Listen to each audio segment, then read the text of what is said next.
ఏకాదశి రోజున తిరుమల శ్రీ వెంకటేశ్వరుని దర్శించుకునే అసంఖ్యాక భక్తులు ఆలయ ప్రాంగణంలో క్యూ లైన్ లో నిలబడ్డారు. ఈ సందర్భంలో కొన్ని విఐపీలు సామాన్య భక్తులను దాటి చేసిన ప్రత్యేక మార్గం ద్వారా దర్శనం తీసుకున్నారు. వారు తమను ముఖ్యులు అనుకుంటారు, కానీ దేవుడి ముందు అందరూ సమానంగా దాసులే.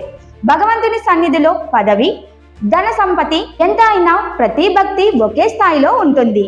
బ్రహ్మశ్రీ చాగంటి తెలిపినట్టు దేవాలయం అహంకారాన్ని వదిలే స్థలం. క్యూలో నిలబడి గంటల తరబడి వేచి దర్శించుకున్నప్పుడు భక్తుల్లో ఓర్పు, వినయం, భక్తి పెరుగుతోంది. సమానంగా క్యూలో నిలబడడం, భక్తి చూపించడం ద్వారా భక్తికి నిజమైన తృప్తి వస్తుంది. విఐపి సంస్కృతి వల్ల సామాన్య భక్తులకు ఇబ్బంది కలగకూడదు, కానీ ప్రత్యేక అవకాశం ఇవ్వడంలో తప్పేమీ లేదు. సమస్య విఐపీలు క్యూ లైన్ లోకి రావడం వల్ల ఏర్పడుతుంది. ఇది ఇతర భక్తుల అనుభవాన్ని తగిలిస్తుంది. భక్తి కోసం తిరుమల దేవుణ్ణి దర్శించడం కేవలం ఏదో పదవికి లేదా స్థాయికి సంబంధించినది కాదు. సంవత్సరంలో ఒక్కసారి దేవుడి ముందు నిలబడుతూ జీవితంలో మనకు వచ్చిన శుభాలకు కృతజ్ఞతలు చెప్పడం, ధ్యానం చేయడం, తృణం లేదా పణం సమర్పించడం భక్తి అని ప్రజలు నమ్ముతారు. కానీ కొంతమంది విఐపీలు ఈ సందర్భంలో తమ ప్రాధాన్యతను చూపిస్తూ ప్రత్యేకంగా ముందుకు వెళ్లడం, ఇతర భక్తుల కష్టాన్ని పెంచడం విశేషంగా దారుణం. వీటిని దేవుడు గుర్తించని ఉండకపోవచ్చు, కానీ భక్తి నిష్ఠతో వచ్చిన వారి కోసం ప్రాధాన్యత ఇవ్వడం తప్పు కాదు. కానీ దేవుడి ముందు అందరినీ దాటుకొని నా కర్తవ్యం ఇదే అని పట్టించడం భక్తికి తగిన గౌరవం కాదని చెబుతున్నారు. భక్తి అనేది వ్యక్తిగత విశ్వాసంతో, ఓర్పుతో, వినయంతో కూడినది.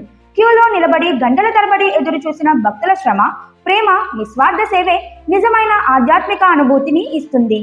ఈ రోజు భక్తుల సంఖ్య కోట్లలో ఉండడం, ప్రతి ఒక్కరూ సమానంగా దేవుడి దర్శనానికి ఎదురు చూసే పరిస్థితుల్లో ఉండడం, సామాన్యులకు ఇచ్చిన అవకాశం వారిలోని ధ్యాన నిష్ఠ, భక్తి అన్నీ కలిసి ఆధ్యాత్మిక పరిపూర్ణతను అందిస్తుంది. దేవుడి దగ్గర విఐపీల స్థానం ఉందా లేదా అనేది కేవలం